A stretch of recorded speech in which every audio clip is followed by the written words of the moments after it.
Good evening, everyone, and welcome back to another of our Friday night spooky sessions with me, your host, Hedda Gold. Now, we've had a little bit of a break since our extremely successful live stream, and I just want to take this extra opportunity to thank every single person who came along to join in our very special evening. I thought it was wonderful. It was so good to be able to connect with all of you in real time. And wow, what a session it was, 4.5 hours. The longest time for me, I can tell you, that I've ever done anything like this. But it was absolutely fantastic. I loved every moment, and I hope you did too. From the feedback I've had, it seems like you all did. And you're very much looking forward to next year's Halloween in the Haven. So here's fingers crossed everything goes well for them. But we've still got Christmas to come to yet. Still got to have our first Christmas in the Haven. And I'm already, trying to find the best stories and things like that I can come up with for that. Goes without saying that I will have to read A Christmas Carol by Charles Dickens. So we're going to be having another live that night, Christmas in the Haven, and that won't be too far away from now.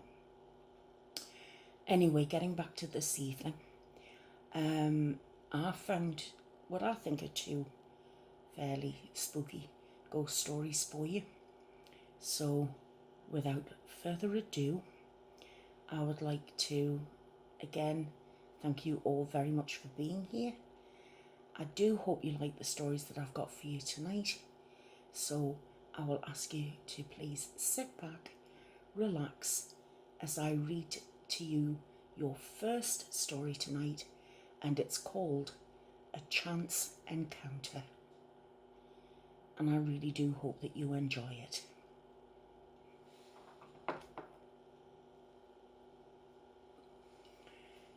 During my summer vacation, I decided that I would get in touch with nature and also try to get into better physical shape.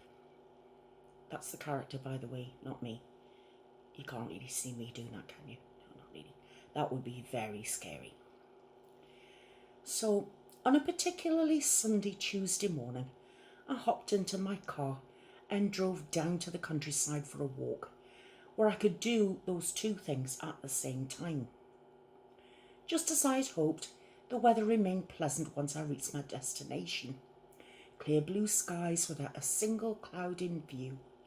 Vast green hills of green grass, as far as the eye can see, with only a few clusters of tall trees scattered about the hilltops. And when I looked out far enough to the horizon, I could see sparkling blue seas stretching on for what seemed to be infinity.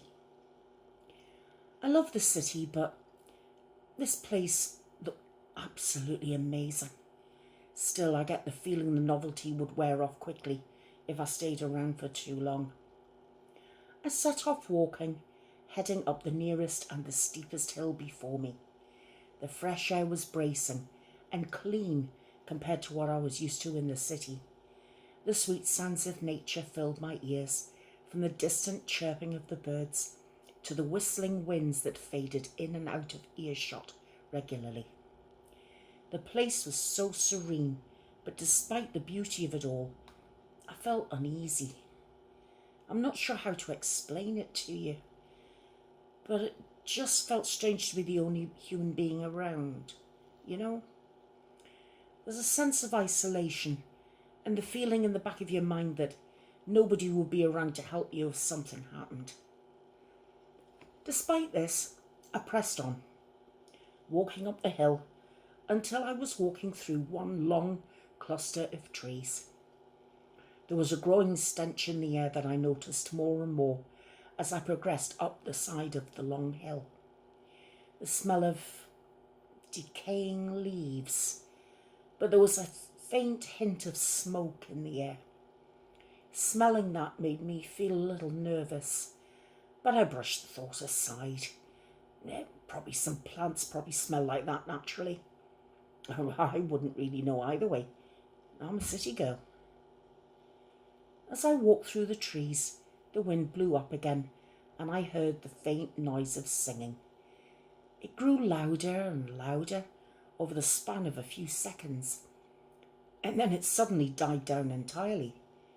And then I heard a voice, a sweet and soft voice that still sent chills down my spine for some reason. Excuse me. Hello there. What brings you out to my neck of the woods? I turned quickly, half expecting to see some Leatherface-like monstrosity, and to my surprise it was a woman standing before me. A rather attractive one at that. She was a little on the short side and somewhat skinny, and her skin was strangely pale. Her hair was black and curly, a little frazzled in some parts. Oh, I was just going for a walk. I didn't mean to intrude on you. Ah, don't worry about it. It's nature. You can go where you please in these parts. Nobody owns this part of the hill. Part of me still felt uneasy. This woman, whoever she was, seemed to just teleport in, not a single sound indicating her approach. Maybe the wind drowned out the noise, but, well, there were no signs of footprints anywhere near her. So, I take it you like it here? That was a really stupid question to ask, but I was nervous at the time and I just blurted it out. Thankfully, this mysterious one was a kind individual and didn't mock me over the stupid question. Sure do. I was born and raised in this part of the country. Feels like I've been here forever. A sickly scent grew a little more intense in my nostrils. I tried my best to suppress my disgust at the smell. I'm not alone, though. I have a husband and a little daughter. We're always eager to meet new people. The more I looked at this woman, the more ill she began to look. Her eyes became more and more sunken, and whenever I looked at them, and I began to notice a few cuts, bruises, and burns along her arms. Had they always been there, or had I just not noticed them before? Well, that's good to hear.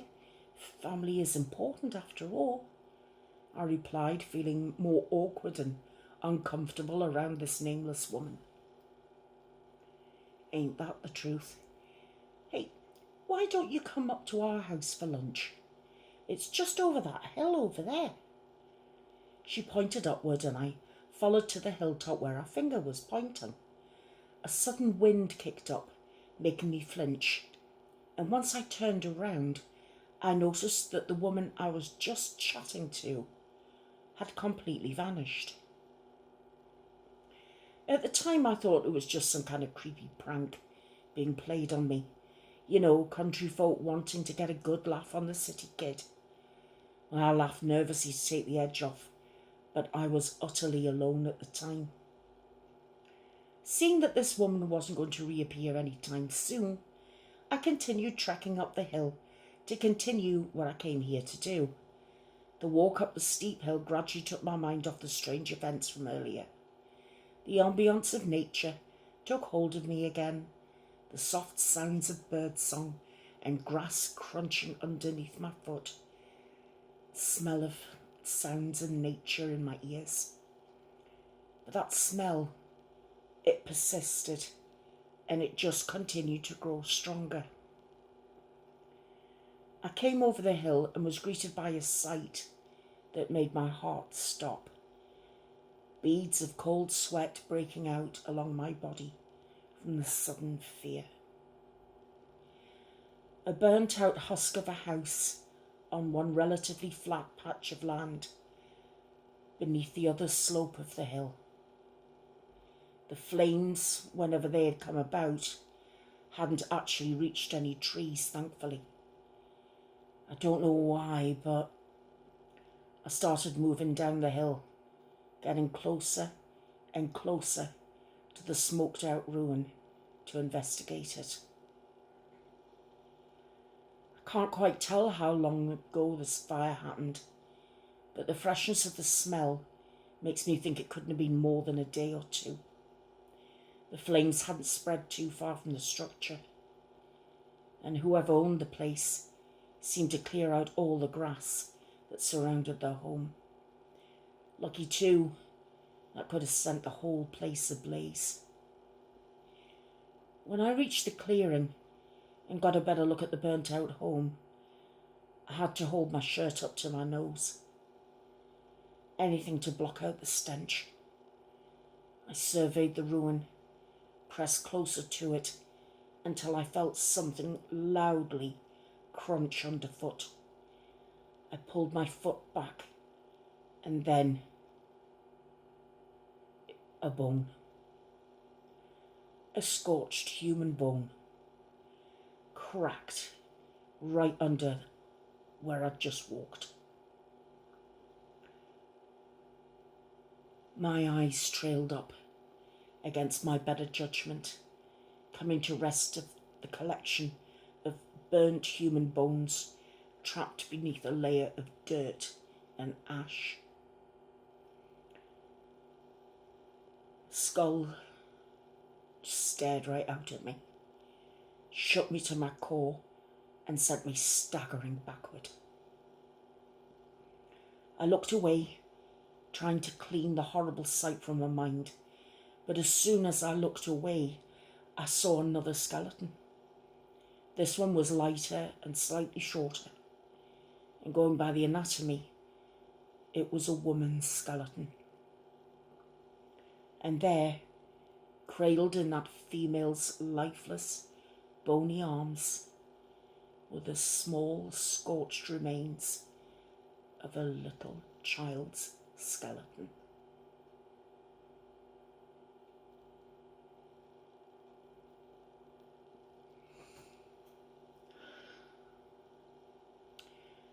And that is the end of our first story. And that was called A Chance Encounter. So what do you think of that? Very quick for the woman's ghost to appear. And judging by the way she spoke, I don't think she knew she was dead. Do you? What do you think happened? Do you think it was the ghost of the woman from the burnt house? She said she had a husband and a little daughter. Seems to make sense to me, but what do you think? Let's talk about it in the comments. Now, our next story, which I'm going to bring up for you now, is called Angel in the Snow.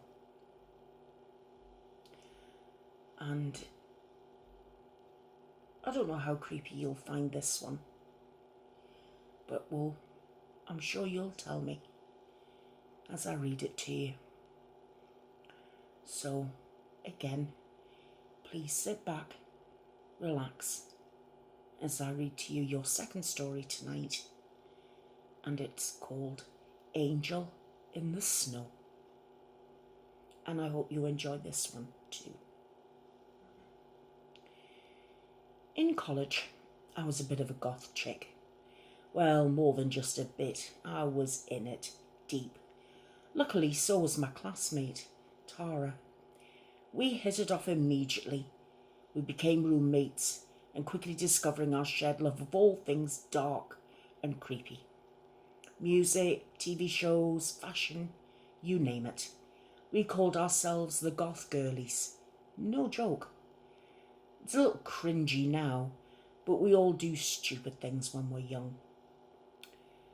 Well, like I said, Tara was my roommate through most of undergrad, and we kept in touch after graduation, watching each other's lives unfold, mostly via social media.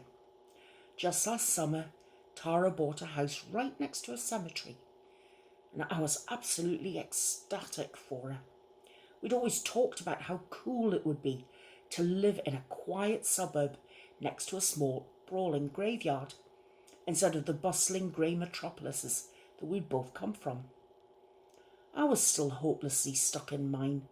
The downside of being a working actress is the necessary evil that is city life. But Tara had finally managed to achieve her dream. I knew she would one day. Being the friend that she is, she was kind enough to invite me up for a visit. I wanted so badly to go, but that same summer, I was just about to embark on my first national tour, so I had no choice but to refuse. That kept me busy all through that summer and on into the fall and winter. The next spring, when it finally looked like the worst of the northern snows might be over, Tara extended the invitation one more time. This time, I was mercifully free to accept. "Oh my God," I said when I first arrived. The place was even more spectacular than the pictures on Facebook had led me to believe. It was straight out of a Gothic novel. Investment banking is really working out for you, isn't it? She blushed and rolled her eyes. "Shut up and come here, you," she said as she flung her arms around me and squeezed. It was nice to hug an old friend.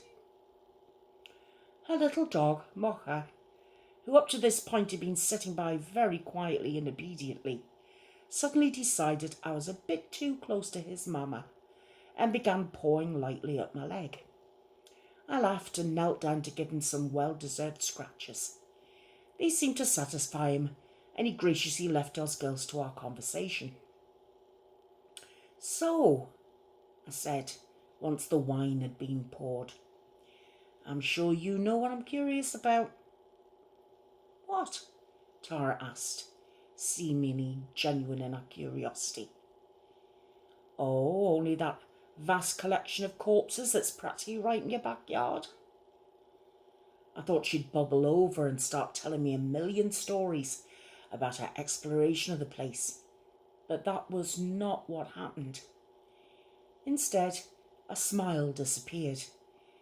She went completely silent and even looked a little worried. "Tara," I said, "what is it? Are you okay?" "Yeah," she said, "I'm fine."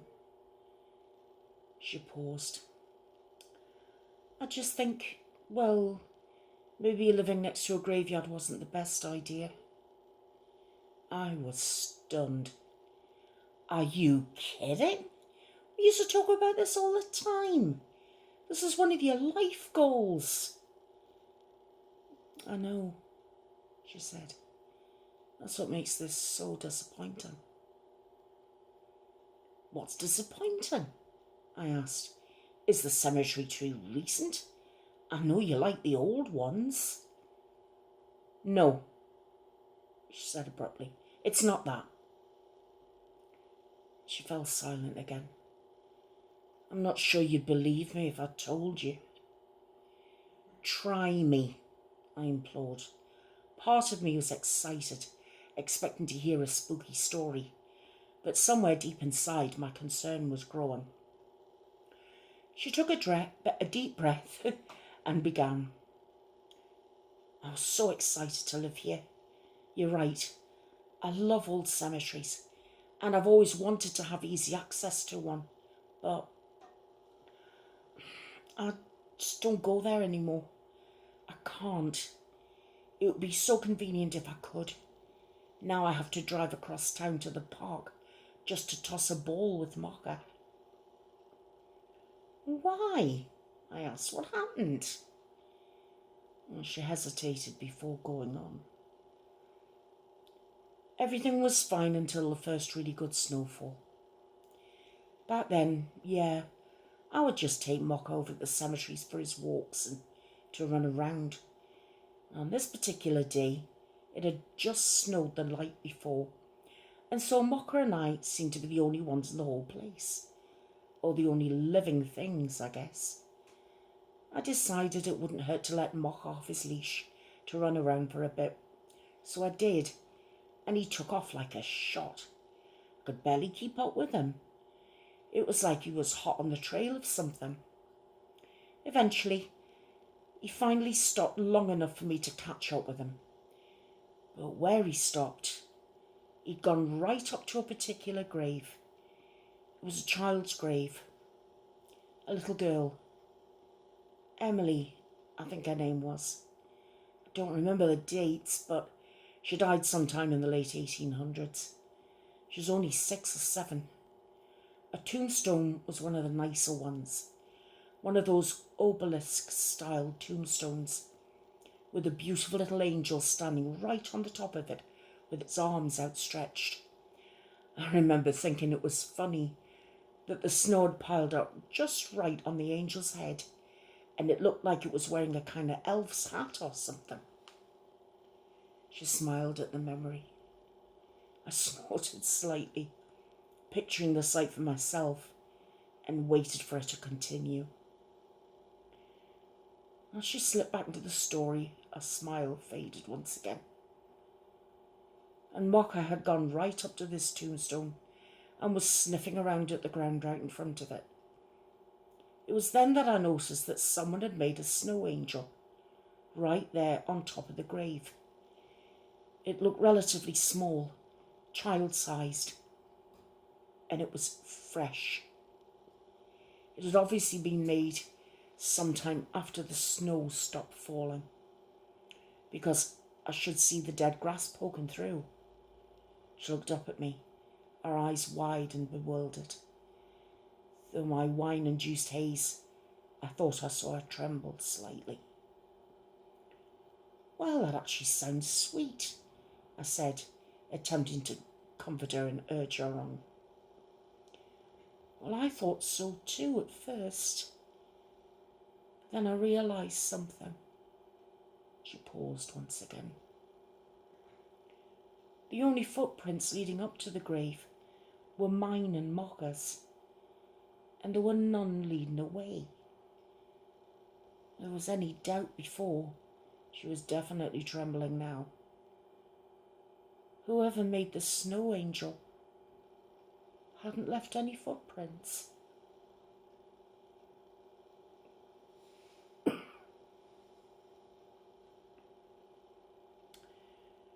Ooh. And that too, my friends, is quite spooky. Now, we've all made snow angels in our time. I mean, it's many, many years since I last did that. But you generally leave footprints running up to where you're going to fall back into the snow. And then when you get up and walk away from it. But no footprints leading up to it, and none leading away. What do you think? Was it the ghost of the little girl, Emily? Do you think that's possible? Or could someone else have done it and another snowfall covered up the footprints? But wouldn't it have covered up the snow angel print as well? What do you think? I mean, I'm sure there's a rational explanation, but what if there isn't? What are we left with? Certainly enough to send a little shiver up your spine just thinking about it, isn't it? Enough to leave you looking over your shoulder, or if you've got snow around you at the moment, just giving those imprints that you've made a second glance. And if you see any imprints in the snow, like a snow angel, and there's no prints leading up to it, and none leading away, it gets you to thinking, doesn't it? Anyway, well, my friends, these are both your stories for you tonight. I hope you have enjoyed them. I'm contacting an author about reading their online series of spooky stories. I'll just have to wait now and see if I get a reply. And then if I do, I can start reading out those supernatural stories I was telling you about. The only thing is, if I don't get an answer, it generally means no, you can't. So you're going to have to bear with me while I look for something and for someone who is willing to let me read them out to you. In the meantime, I'm not quite sure what I've got planned for next week yet. If anyone has any ideas of a folk tale that they would like me to read out, please would you let me know in good time before Wednesday. All being well, I'll be with you on Monday. I do have updates about Lorraine to share, and if you remember the homeless lad, Jimmy, then I've got some updates about him too, because I've seen Jimmy recently, and I thought you'd like to know how he was getting along. And for all of you still praying for Lorraine, I beg you to please keep praying, because I have an update on her too. Well, all that being said, I want to thank you again very much for being here. Thank you very much for watching. I do hope you enjoyed tonight's spooky sessions, and I want to wish all of you, wherever you are in the world, a wonderful weekend. I really do hope it's the very best. I hope you've got the best weather. I hope it's not too cold or not too hot. Wherever you are, I hope it's just perfect, because that's what you deserve. I love all of you. Please take care of yourselves, and I will see you again very, very soon. Bye-bye for now. Bye-bye.